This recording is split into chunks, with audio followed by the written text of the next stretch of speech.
Hi, guys. John here with The Deciding Factor. If you are like me and you like meat, then I want to tell you about the Honest Bison. The Honest Bison has meats that you cannot get at the local grocery store. I'm talking bison, elk, and venison. And not only that, let me just give you some of the types that they have. They have bison filet mignon, elk filet mignon, elk burgers, venison burgers, and most importantly, bison tomahawks. Oh, it sounds so good. I want one right now. But they always make fun of the name Honest Bison. But the reason they say it's Honest Bison is because they're all grass-fed animals. They have no added hormones, no added antibiotics. They are very holistic in their ranching. So, guys, they don't lie to you about what's in their meat. So give them a shot, give them a try. The Honest Bison. Check out the links below and also the promo code below. That way you can save some money on your next order. Guys, we'll see you on the next Deciding Factor. Hi, guys. Welcome to another Deciding Factor podcast. I'm John. And I'm Alton. And we have Barb joining us again today. Hi, guys. And today we are actually going to talk about another topic that goes along with our previous podcast. So if you watched our last one, it was about COVID-19 and everything involved in it. Now, as you may know, there's a lot of states and cities that are trying to lock down and shut it down completely. However, today's episode, we are going to talk about, should my business stay open even if the government orders a shutdown? Now, to guide us through that, we have an attorney on the show, and he's going to tell us what we can and can't do, or maybe even offer you something special. Stay tuned, guys. This is The Deciding Factor. Everyday life issues broken down to help you build your own opinions on the issues that matter most. Coming to you from Austin, Texas, this is The Deciding Factor with your host, Alton Hill and John Herzog.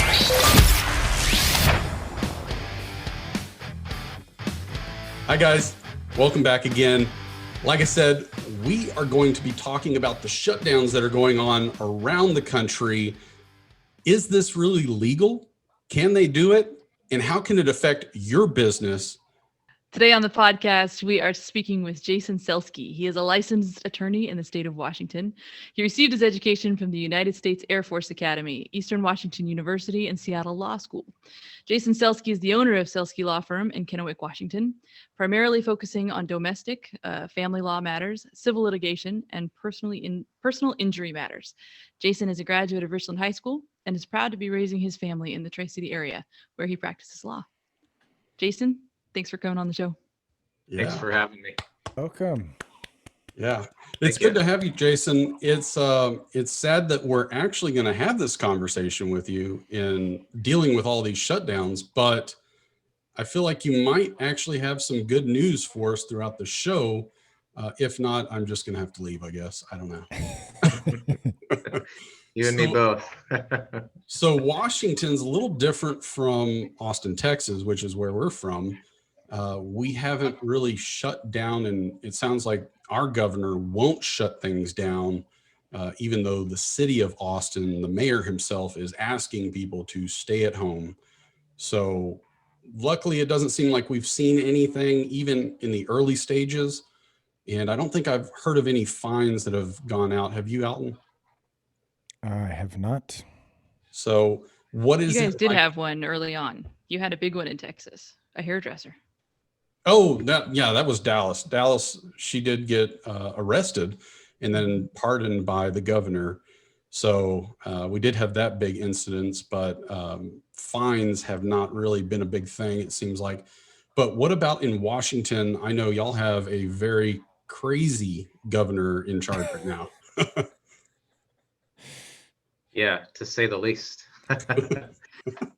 So, I mean, as far as fines go, I mean, they've, threatened to fine everyone there is possible who wants to, have any type of business open at this point in time. Especially restaurants. They're the ones that are really getting, the hurt the most in this state. I know in Washington State, anyways, our lovely governor, he kind of has a thing for the east side of the state. It's kind of where he started his political career until we gave him the boot about 2 years into it. But he doesn't necessarily like the east side of the state as much as the west side of the state. So he's kind of held us to a different standard, I would say, as far as, you know, the requirements go for opening and shutting down and whatnot. But yeah, the regulations in Washington State are kind of crazy, to say the least. So I know our restaurants and bars would probably hit the most. So the bars have been shut down quite often, and I think they primarily were having their liquor license dangled in front of them, basically saying, "We'll take it away if you don't obey." Is that pretty much what's going on there, and is that legal? So that's a lot of what's happening in Washington State as well, as far as restaurants and bars, and really anyone that carries a liquor license in Washington State. They've been informed to pretty much shut down completely. Don't, you know, I mean, there's certain things they can and can't do, such as outdoor dining. But in Washington State in December, it's not necessarily, you know, t-shirt and short weather, you know, and, you know, you go and enjoy a cocktail at 5 o'clock and it's 80 degrees outside. So yeah, it's kind of tough. What was the question again? I kind of tend to ramble a little bit. No, so is it actually legal for them to, in a sense, threaten you like that? So from what I've read, and you know, different people are going to have different opinions on this, but I've read it quite in depth. What they can do is, our governor has the ability to stop the service of alcohol on a blanket scale if it's approved, you know, through our legislatures. He hasn't necessarily done that.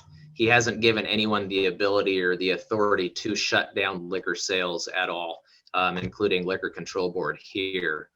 However, what Liquor Control Board has seemed to do and take it upon their own, I guess they've done this on their own, is they've used these blanket provisions that they've been granted, you know, the authority over your liquor license, and said, hey, you know, we're not going to stop necessarily the sale of liquor. However, you know, we see this little blanket provision in these other laws. Therefore, you can't operate as a restaurant because you're going against the whole overall bigger picture of the governor's orders.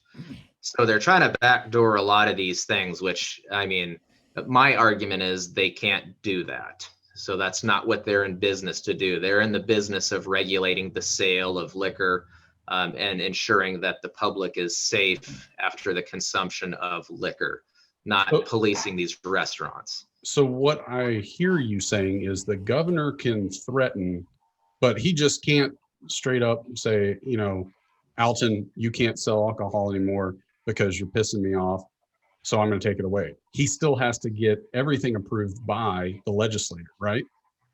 So he has the power too in you know, this type of if he's granted the authority to shut down things, so to say, by the House, you know, minority and majority leaders, he can say no liquor sales, period. And that's from my reading of, you know, the law and the authority he can do in these emergency situations. He has not taken the step to go as far as say, I want all liquor cut off, you know, all alcohol cut off. He hasn't done that. There's many places that are still, you know, outdoor dining and serving alcohol and liquor, which is completely legal. And, you know, he's not necessarily regulating. His biggest thing right now is the indoor sale of this liquor and alcohol in these restaurants and bars, to where the liquor control is trying to, like I said, they're trying to go inside of the bigger reading of the COVID mandates that the governor's issued, and he's trying to regulate the sale, or they are trying to regulate the sale within those guidelines. So can you tell me, I had a question about this just based on what I've seen in Washington, and I'm wondering if it's true elsewhere too. It seems like one of the loopholes being used is this safety mandate. Like we're allowed to declare 30 days, or he is allowed to declare 30 days of emergency, right? So like every 30 days, you see the signs change just slightly. Like they call it something different. I'm wondering from a legal standpoint, how do you even respond to that? Because it seems it's very clear in our state constitution, you're not allowed to tell churches they can't meet, that they can't sing. He's doing that anyway. All because of this one line, except for the public good, for the public safety. So as a lawyer, how do you approach that? How do you define an emergency? That's, that's just it. Unfortunately, our majority and minority leaders have said that he can declare this state of emergency. But in turn, what Inslee is doing is he's giving these blanket COVID mandates, which he wants in turn to cover every single thing that there is possible. And, he gives these generalized statements. And I think what's frustrating is people are getting scared because these other administrative agencies are trying to then enforce, above and beyond their scope of regulation of license, even though, in theory, they really are complying with what they're supposed to do. So what about people other than, you mentioned the alcohol sales. What about other businesses? There's certainly other businesses that are and I don't know about in Washington, but what I'm seeing as well is that there's other businesses, there's the, shopping, right? There are, just like regular stores and theaters and bowling alleys. Like down the street here, we have a racetrack that has just been shut down until recently. And they do these little go-karts, and they recently opened up. So what are you seeing other than maybe an alcohol license, the way that the governors and the government is influencing businesses? Does that make sense? Because I understand the liquor license thing, it's a big deal and it costs extra and it's very a business oriented thing. But what's your take on, like a racetrack or a theater and that dynamic? Yeah, so he's still trying to regulate all that as far as capacity goes and whatnot. And in his newest set of mandates, pretty much anything indoors is supposed to be shut down. There are exceptions that he kind of leaves out there, to which he doesn't cover. And what I've seen is a lot of these businesses, and gyms is a great one. Gyms, yeah. You can't go to the gym and work out. What are you going to do? Go to the liquor store or pot store here and, gain weight. So, and that's allowed, which is interesting. But what I've seen is a lot of these businesses, they've converted themselves from a gym to, let's say, a wellness center. So, and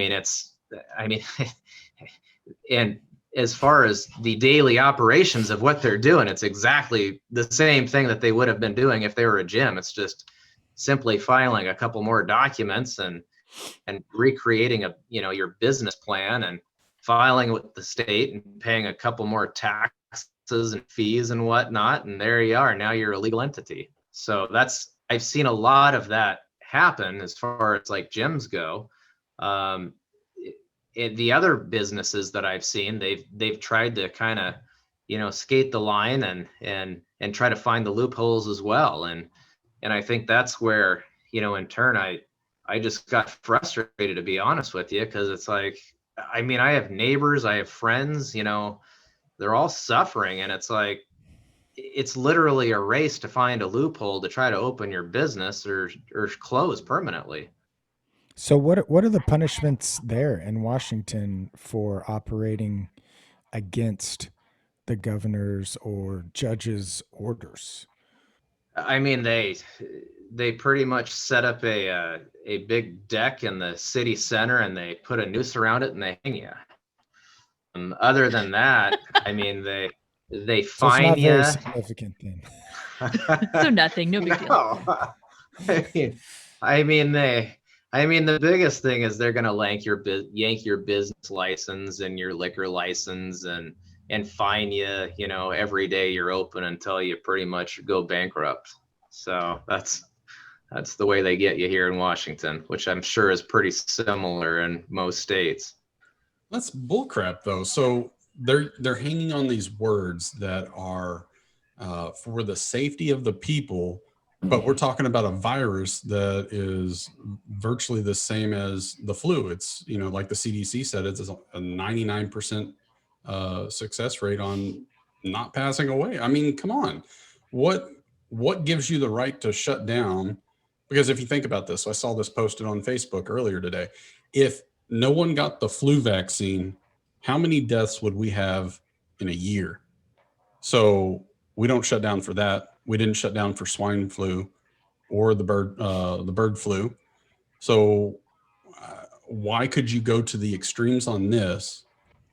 And I guess my real question is there a lawsuit pending right now that will shut the government up with bullcrap that they're doing to these companies? Yeah, so I'm not personally involved in any of the lawsuits against any of the state officials or the state itself. I do know personally that there are some that are going on to end this. I know there's a group out of Texas actually that is in on one of them, at least one of them, and then there's several other groups within the state, whether it be restaurants or whatnot, that are going after the state of Washington and Inslee himself personally, because they believe that some of the powers that and mandates that he's kind of giving the state and the citizens is outside of the scope of what he's able to do, outside of the state constitution. So hang on, John, let me butt in here. So if you're just the average Joe, all right, and you're sitting here going, I don't think that this is right. Maybe you believe in the Constitution or something crazy like that limits the power of government. And let's say that you're a Texan and you're stockpiling guns and ammo, but you're thinking maybe we shouldn't go that far. Like I did hear that there was a plot against the Michigan governor to like kidnap her, I think. Anyway, let's say that you don't want to do that. Tell us, like, what is it that the average person can do to take action? I would say if you're the average consumer, go out and support your local business and anyone that, has the guts to open up and kind of to defy what's going on in the state. That's, what I've encouraged a lot of people to do.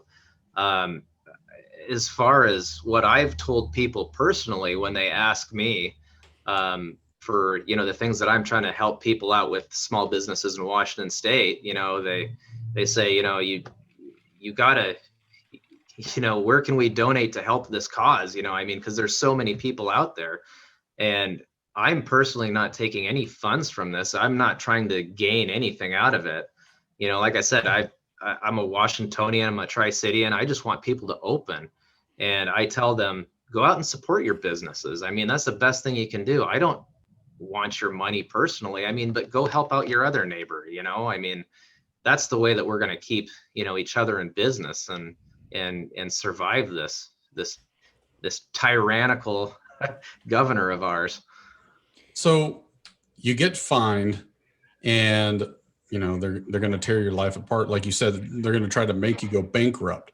However, I think I've heard in the past, if you get sued civilly, right, and you don't pay whatever these fines are, or you lose your court battle and you don't pay whoever's due, what do you really have to lose? Because if you have nothing, how are they going to take it from you? Just it. That's, and that's a lot of the smaller restaurants and bars and mom and pop shops that I've been talking to. They say we literally cannot afford to close another, couple weeks. Because, as an Eastern Washingtonian, Governor Inslee doesn't like us, like I kind of earlier stated. And he kept a lot of the counties on the east side of the state shut down for a lot longer than your King and your Pierce County, where the rates were even higher than what we had. And he did this as a unilateral decision. So a lot of these businesses, like I said, who I'm talking to, are part of the 5 counties that were in phase 1, for all of about a month or two ago. So our capacity was still limited to 25% maximum, up to 2 months ago. So they don't have anything to lose. And quite frankly, they don't care. If they're going to lose their liquor license, they'd rather go out, in a flame, instead of just giving up. I know a lot of the, even the government, administrative agencies aren't caring as much either. And a lot of their employees aren't caring either, because they live in these communities. We're not the Seattle with, 1 million or 2 million people in it. We're Yakima, we're Wenatchee, we're Chelan. We have, 10,000, 20,000 people in us, and we employ most of the private sector, the individuals in these small communities. So, either you go out in flames or you give up. So I say do. go Okay. out in flames. I totally agree with you. I'm That devil's sounds like advocate legal here. advice. Yeah, sounds like legal advice. I am gonna ask. Okay, so what could happen? At the beginning of this was my thinking as a, born and raised Eastern Washington. So I've got all the honoriness. I'm just planted in the wrong city, and but I talk to people where this whole season appears to be about risk and risk assessment, right? And I feel like I am talking to business owners that they're genuinely afraid because we don't know what could happen, right? It's not just from a viral standpoint, but how do you, if I'm the owner of, mom and pop cafe, and I come to you and I'm looking for advice, the concern that I'm hearing a lot is, well, if he's allowing the liquor board to pull liquor licenses, it ties my hands, right? I can't, I sense a lot of fear even from business owners who are fed up, because it feels like there's such repercussions. Are there? What if you get your liquor license pulled? Can you still sell it? Is this if enough people did it, would it be punishable? How do you speak to that more risk averse business owner? So I do recall back in the early 1900s, there was something called the Spanish flu or something like that. And the government was kind of, it's kind of a repeat of history, what we're going through right now. And I think in that case, enough people just got fed up and they just started, not acting in accordance to what, government and whatnot was saying. Although I can't necessarily tell someone to break the law, if my presumption would be that if enough of these businesses were to stand up and open up, there's only a certain amount of people who can enforce these, regulations and laws. And even at that point, what is there really to gain? They're going to make everyone in the community mad for, a $10,000 fine or whatnot, they're eventually going to change. I presume what'll happen if everyone goes in compliance or in conformity, the government's just going to kind of hopefully give up a point. So let me interject there, because you said, you wouldn't want to tell someone to break the law. Now, I am not a lawyer. I have zero education on any of that, but it's my understanding that, like at the federal level, you have people who come up with a bill, and it has to be sponsored. And then when everyone agrees, the president's like, yeah, I like that. And then he endorses it or he vetoes it and says, try again. At the state level, I'm not exactly sure how all that works, but I imagine that when laws are changed or passed, that there's some process. What we're seeing right now is that, the judge down the street penned some orders and says, oh, shoot, emergency, do this and do that and do this and do that. And if you're this person and this person, you don't have to do this or that. right? He just like literally wrote a letter and said, I'm going to fine you $1,000 if you're a gym owner and I walk in there for every person who's not wearing a mask. And Yep. now, like, but it's not a law. It's just an order. And so, can you help me understand what are the differences between a governor or a judge's orders versus, a federal law? Because I think that there's got to be some sort of difference. Okay, so like I said, it's not really laws that he's putting out; it's these mandates that he's giving all these small businesses and the citizens of Washington. A judge in our case doesn't have power to give an order or anything like Texas may or whatnot. They can only enforce the laws, so to say, that's been put in front of them. So the way Inslee is working, as far as I can tell, is the House majority and minority leaders of the state House and Senate have given him emergency power to act within a certain time frame because of this state of emergency, the COVID. Now, what he's doing in turn is he's taking this to another level and giving these mandates that are totally, they're so broad that they could literally encompass every single day-to-day thing that you can possibly do. I haven't necessarily looked, but you probably couldn't even go to the bathroom in a rest stop or anything like that. It's so inclusive. It's true. But they're closed. But on the flip side of this, they're so inclusive, but they're so exclusive also. So on one side, a lot of these businesses are saying, well, look, Governor Inslee's newest mandates include me and et cetera, et cetera. And it's like, well, all you got to do is do a little research and find the loophole to the sucker. There's plenty of them out there. He's, for instance, the gyms are now wellness centers. Thank God churches are finally back, but there's lots of little loopholes out there. Sporting events, although it excludes them in some of these mandates.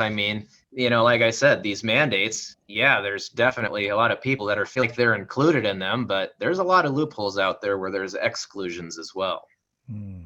It's funny. The church thing is still pretty current, just in that there's still limited capacity, and most recently they've banned congregational singing, and even though there's loophole, like they say you're allowed soloists, and so I do music in my church. I said, well, couldn't we just tell each of our members to be a soloist, just sort of in the same room, more or less, like we've got. But the problem ends up being, I feel like, and I wonder if this is true of businesses too. I definitely see in churches, but there's a feeling of we don't want to be defiant. We're wanting to comply with the law, and the perception is that these mandates are law because they are being enforced as if they're law. How do you, from a legal standpoint, which I'm wondering if this is the only way to go about it, from a legal standpoint, how do you clarify if it quacks like a law and it's fining me like a law? How do I know that I have the legal standing to say no? The only way to question it is to get caught, unfortunately. Hey, Jason, can we ask you to reboot your computer for us? Yeah, sorry. We just want to hear what you had to say, and we can't hear it. So absolutely, I'll shut down. We'll wait for you here. Okay. I heard shutdown. Does that mean we're the governor? We shut them down. Yeah, we just issued a mandate for you. You cannot talk to us. No more liquor. I think he's skating around the question of what's the difference between laws and orders, but I can't tell through all this skipping. Maybe I think that his point is like you just have to check because we don't know what they're actually going to enforce because a lot of it's not that clear. Do you know people that are afraid to open though? Are people afraid to open in Texas? I'm sure that they are. I don't think that it's as drastic in Texas. I think that there's a lot of mask orders, but like I went to a place that was serving liquor and it was just all out in the open, and the dude was paranoid that the ATF was going to roll through, but he was like, screw it. Well, did you We see were all there. Bucks? Did you see Bucks? They actually brought the circus to town. Oh yeah. They brought the circus to town. They started selling liquor. I think they got to the point where they got their legal team involved, and they said, you're not keeping us shut down anymore. Like, we are opening. I don't give a crap. Yeah. But And I never shut down. I never stopped doing.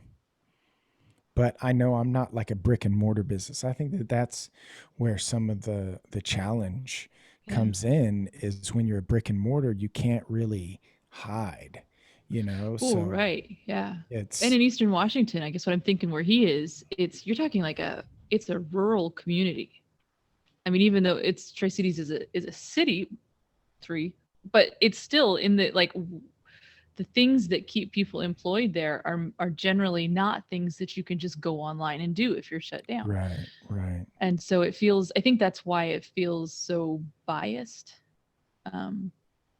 It's really been interesting farming in King County, which is in the Seattle area. So they are held to massively different standards than the eastern side of the state. It's wild. holy moly, there he is. Yeah, so these mandates are simply made by the governor, and they're for only a specific period of time. Typically, they only have, X amount of days that these mandates are applicable to, which both, like I said, the House majority and minority leaders, of Senate and the House reps, they need to agree and sign off that he has the power to make these mandates. A law obviously is created, a different way where it's, run through the both the Senate and the House, and then it's signed off by the governor. Another way Washington does it, and I'm sure most states do it, is we sign off or we vote on these initiatives, which then create, some sort of legal authority and basis, and law, I guess, for, people to comply with or the government to comply with. So. But you said the mandates have a time limit. So what happens at the end of the time limit? Does he have to renew it, or is he shut off for a certain amount of time? What's the?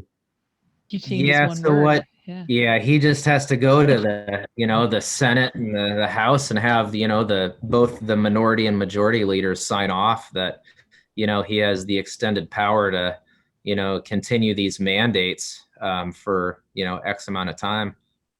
is there an X amount of time? Like, does he have a quote, term limit that he can declare an emergency? Like, look, after 5 years, it's not an emergency anymore. It's just, isn't it every how 30 it days? is. Yeah, I know, but how, 30 like, days. a president can only be a president for 8 years total, no matter what, right? Like, he has 2 term limits. Is there an emergency limit amount of time he can press the refresh button on that? Long as, like I said, long as the House majority and minority for the Senate and the House reps keep signing off on this thing, he has, he can keep renewing these things every 30 days. I wish they would, one of those guys wouldn't give him this power. Maybe that's my next step, is jump in on that. But, as long as they're still signing off on this, he's going to have that power, unfortunately. So is that something else that people could do, is try to put pressure on those people? Like, maybe the governor's like, no, this is what I'm doing. But maybe that's another avenue for the people, is to protest or appeal to these minority and majority leaders to say, hey, like, knock it off. We're done. Yeah, you can. I mean, that's probably what I would encourage, is to go to your, state rep, your local rep, and really push them to, get these, probably minority leaders not to sign off on this thing anymore, because it's getting out of control. It's getting ridiculous. And probably killing more people than the disease itself is. I agree. It's out of control. We did the show with the doctor covering all the issues with it. So we won't get too much into that. But my biggest question, I guess, is, you're in Washington. Have you talked to any other law firms throughout the different states that people can actually be a part of and get their assistance, or how does that work? So I know there are a couple other firms in Washington State that are kind of trying to help a little bit. I don't necessarily think they're offering pro bono service. There is, like I said, there's the law firm in Texas that's offering quite a bit of advice, constitutional advice, which is kind of nice. They're trying to help out. Not a lot of firms or individuals have reached outside of Washington State. I presume simply because when you're licensed to practice law, you can only go to the state that you're licensed in. A lot of people aren't licensed outside of the state. So when I do discuss this with individuals, if they're from Oregon, I tend to say I can't necessarily help you out too much. So just go and try to reach out to someone else and see if they'll help you. So I think that's probably why I haven't had a lot of people reaching out to me as far as like firms outside of the state, because there's not a lot of activity of people from outside of the state as it is opposed to inside of the state. So how are businesses supposed to handle this? You got the mandates from the governors that say, you have to wear masks. However, OSHA, they still haven't fully said, hey, you have to force your employees to wear a mask. In fact, read it yesterday that OSHA, in fact, says that not every situation is good for a mask and that it can endanger the person more by wearing a mask. So it's really up to the organization themselves. So you've got HR personnel over here that's like, I don't know what I can really do. Then you got the governor or mayor of the city saying that, you have to wear a mask or you're going to get fined. What the hell are you supposed to do in these situations? I mean, there's got to be something, or you're just going to have to go to court either way and get sued or sue them. Yeah, and that's unfortunately what I think a lot of people are going to have to do, because like I said, there's the state that has these mandates and they're so broad and so generalized. I mean, like I said, you could go to a gas station restroom and go to the bathroom and you could be breaking it, to be honest with you. On the other hand, you can sit outside in a tent and eat dinner or lunch or dinner, whatever, and you're not breaking it. But in any case, it's one of those things where you can't necessarily, unfortunately, trust, I'd love to say you can, but like a city who says, we're not going to follow the mandates. Unfortunately, they can't necessarily, they can say that, they're not going to enforce stuff, but it's not necessarily up to them to break state law. So my biggest push is to try to find the loopholes in that state law or the state mandate that's been put out, and then kind of have people channel their energy towards the loophole as to opposed to just an all-out rebellious type state. I think you're going to get a lot more headway that way as to opposed to just completely throwing your hands up and saying no way, no how. Wow. So tell me, are there, because when we kind of talked about what you've been practicing is family law and things like that, which is not exactly, hey, if the government's being stupid, give me a call. I don't know what type of attorney that is. Is that a thing?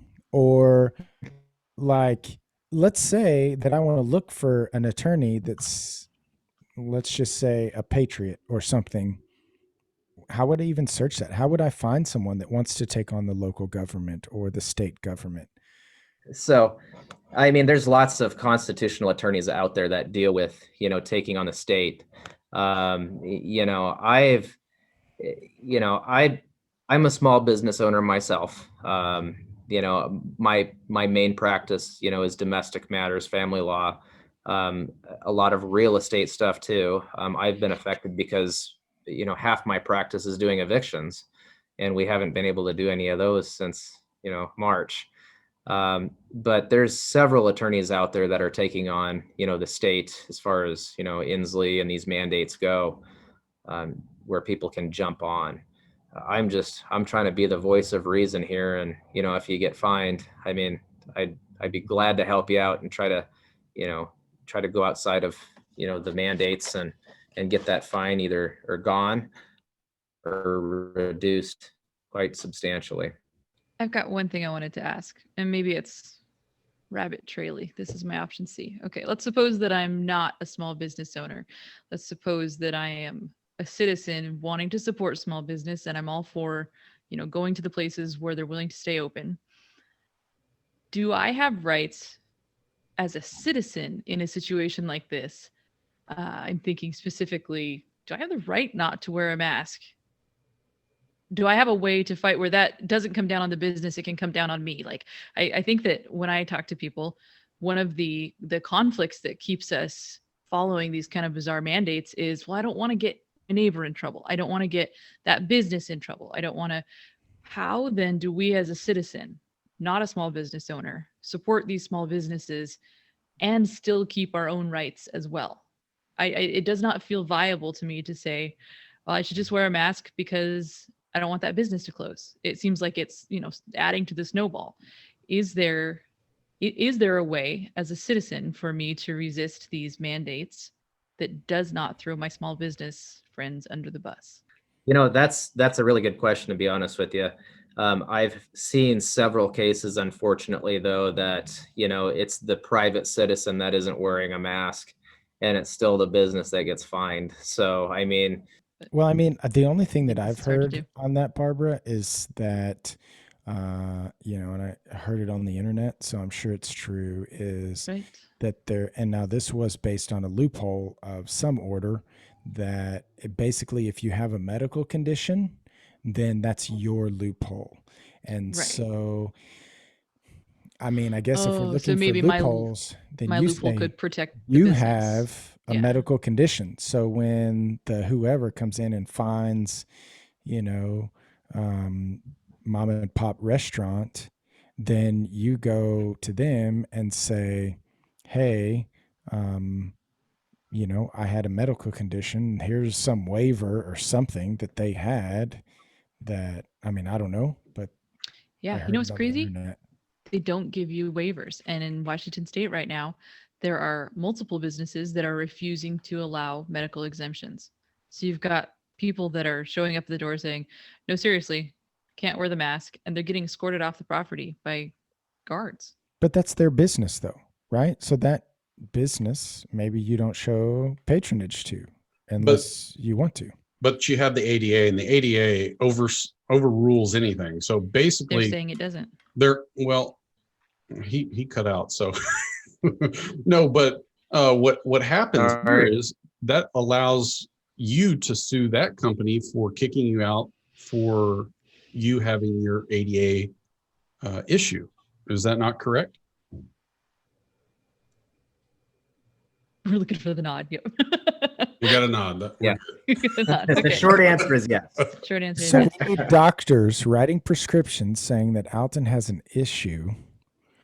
You don't need Like, I have a prescription. legally for ADA. All you have to say is, I have an ADA issue. You don't even have to give them anything other than, like, they can ask you only a few questions. I think one of them is, does it relate to your breathing? Don't you And then that's have all to they say, can ask. They can't, pound you for the details. Am I correct? because I think then you have to cry HIPAA. That would Like, you be- can't yeah, ask me if that it would be a has to do HIPAA with. violation. Yeah. Yeah. Score for John. I'll go ahead and take my legal license right now. I don't know where I can interject this, so I'm just going to interrupt our whole podcast and share it. Because it's about COVID, and I think, we can jump into the deciding factor here in a second, but for Thanksgiving, like, I don't even know what the rules are. I'm like, sorry, everyone. I'm just going to live my freedom. And I drove from Texas through Louisiana, through Mississippi to northern Alabama. And in Texas, like a day or two before I left, I was in a store without a mask, and the guy looks at me and he finally sees me and he's like, dude, you don't have on a mask. do you have one? And I'm like, no. And he's like, well, we have them. And I'm like, I don't want it. And he's like, well, you can't be in here without a mask. And I'm like, are you going to let me check out or not? And he was like, fine. Okay. Louisiana, Mississippi, Alabama, stopped at a lot of convenience stores, went to restaurants. No one said a single word about masks, which kind of like blew me away that I went through all those states for like a week and no one reprimanded me at all. And so I don't know what my point is with that other than thank you, Louisiana, Mississippi, and Alabama for, I think what it is like they're just living their freedom and they're not afraid. And so, anyway, I'm grateful. And the reason that I really want to say that is to let other people know. And I think that that's what we're trying to do on this podcast is to empower people to, like what Jason's saying, like you don't have to just, succumb to these crazy orders, mandates that are being written. Like we do have power. We are the people. We don't just have to comply with these harebrained politicians that are just pencil whipping things into effect. So I'm just validating that I think that other people are in agreement with that. Yeah, that's a good takeaway because what I got from that was that there are other places to move beyond South Dakota. We talk South Dakota all the time. Like that would be great. But I hear Louisiana's nice this time of year. So okay. Hey, I was down at the beach in Alabama and I was like, I could do this. Hey, now, Jason, if me as an owner has a health official or someone come in trying to give us fines and do all that, I have the right to keep them out of my facility, right? Or at what point do you have to allow them in? Yeah, do they need a warrant? That's a good question. Well, it depends on what all was signed when you got that license. A lot of times, when you sign up for, a liquor license, you may have given them the authority to enter your premises at any point in time. Yeah, and that's kind of a difference, I think, between these brick and mortar businesses versus like a business like mine where I'm not, I don't have a drive-through window that people are coming to pick up marketing. It's like me here behind my computer. So different Hey, dynamic. maybe you can get fined for not having your mask on in your house because you are a business, right? Gadzooks, man. You have it listed on your company, right? I don't know. I mean, I could. I mean, I welcome it. You're in Texas, so you could probably tell them to screw off with better words, right? Or maybe a silver stick, if you know what I mean. Motivator. Let's jump into the deciding factor, guys. If you're ready. I am ready. Here we go. Now it's time for our deciding factor.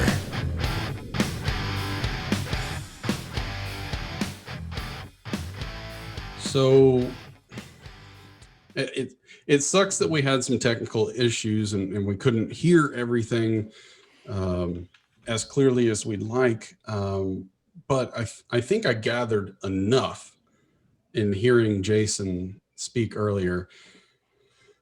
I think as an owner, you are screwed either way. Like I mentioned earlier, you have all of the personnel issues dealing with OSHA, the regulations there.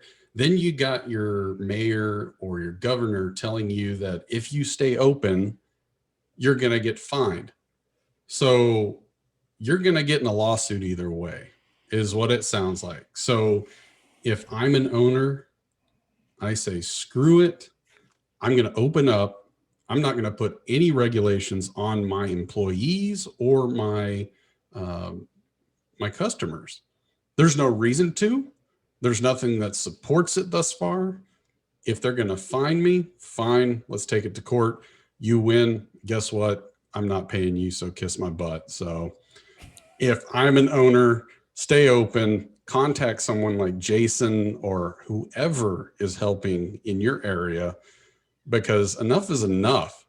I mean, this is either going to get resolved very quick or it's going to turn into some kind of civil war is the way I view it. But I hope it doesn't get there. Jason, what's your thoughts on it?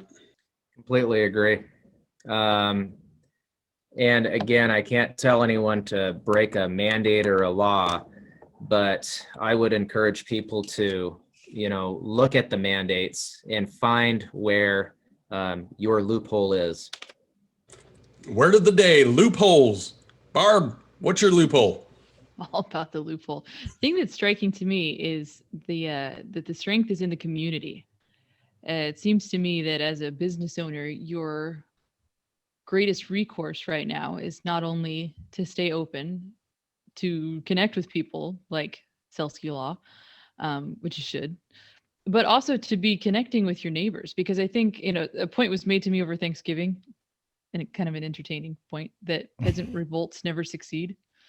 And that might be true. But depending on how you define success, and I think that it would be a sign of success as a small business owner to be connected with your community in such a way that you can safely open and that people have your back. And I think that does exist now. And I think that we have so much misinformation on social media. We've got so much fear to even make eye contact with each other in stores. That to me seems like step one, stay open. Step two, link elbows with your neighbor and stay open. And it seems like that would be the way to change all this. So I think that, I agree with what you guys said for sure. Today I was out on a photo shoot and I met a guy and I said, "Hey, I'm Alton," and I stuck out my hand and he just looked at me for a split second and then just reached out and grabbed my hand and shook it. And for Alton, that's a pretty normal thing because I'll hug you. Everybody knows that. That's been listening. I don't care. And this guy goes, "Wow, that was a handshake. I haven't shook someone's hand in months." And I was like, really? It was crazy to me, but that caused some reflection on my part that I think that we have a vocal portion of people who were stay away from me, stay inside, like the little Facebook, border, stay inside.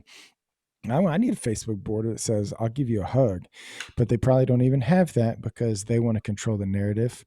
I digress. I love what you said, Jason, and that power is in the people. And I think that just that handshake to me shows that people want community and they want to support each other. I think there's a lot of people trying to support each other. And I think I'm all about the loopholes and getting around the government. But I think that at the end of the day, we didn't talk really about the morality of this whole thing and what's safe and what's not, but just from the freedom side of it and what government has the power to do. I think that they're way overstepping, personally, in my opinion. But that if we do want to support those businesses, we need to make that heard. And then if the business is going to get fined, well, at least they had patronage to pay the fines.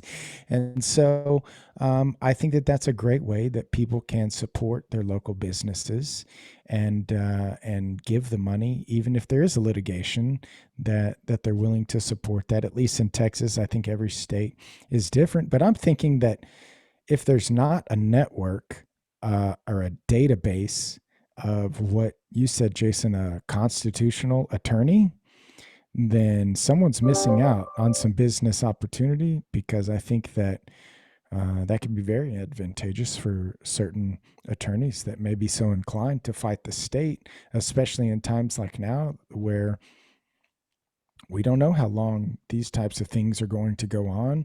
And I'm from Texas. I like guns, but I think it's much better to fight with your dollars and in a courtroom than, civil war, which how many people did that kill in our last one? And I hate the fact that people are even using that word again. I think we need to fight these battles in courts and with our votes, and kind of take back some of our rights there. So that's my thought on this. So should you disobey, like, your rights are not granted to you by the government. So can they even take them away? My vote is no, they can't. So thanks for listening, everyone. Yeah. Appreciate you coming on here, Jason. It's, I wonder what it's going to look like in the end. And I wonder if people are going to get their justice when it's all said and done, because some of these people are getting screwed left and right, and I don't like it. And it's, it's just not the way we were raised as kids. And I just don't understand how people can do what they do to others, but whatever. So Jason, you've obviously offered over social media to help anyone in the Washington state area. If our listeners do live in Washington, how can they get in touch with you? So you can contact us through our Facebook page. We try to, get in touch with everyone within a couple hours if they private message us, or they can go to celskilaw.com and they can find the email links and email us that way and get a hold of us. Celskilaw.com. Okay. Well, what about your cell phone number? Can we get that? Just say no, Jason. He broke out. I guess I can't get it. Can't hear you, internet. Oh, man. Well, Jason, we appreciate you coming on here. Hopefully, maybe not all the listeners call you and bug the heck out of you, but definitely let us know how it turns out. For the listeners, hopefully, if you don't have Jason on your side, find someone in your area. Don't shut down. Don't let America fall into a recession. This is not good for anyone. Please fight your fight. Do it smart, not with guns, hopefully, like Alton might.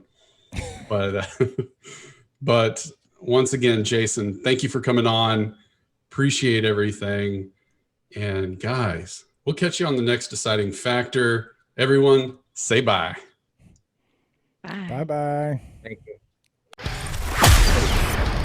This has been another episode of The Deciding Factor, giving you food for thought on real life issues. Be sure to click, like, and subscribe to this podcast, as well as all your big social media outlets, Facebook, YouTube, and Instagram. Don't forget to check out our website at thedecidingfactorpodcast.com and give us comments and feedback. Until next time, stay safe and remember to keep an open mind.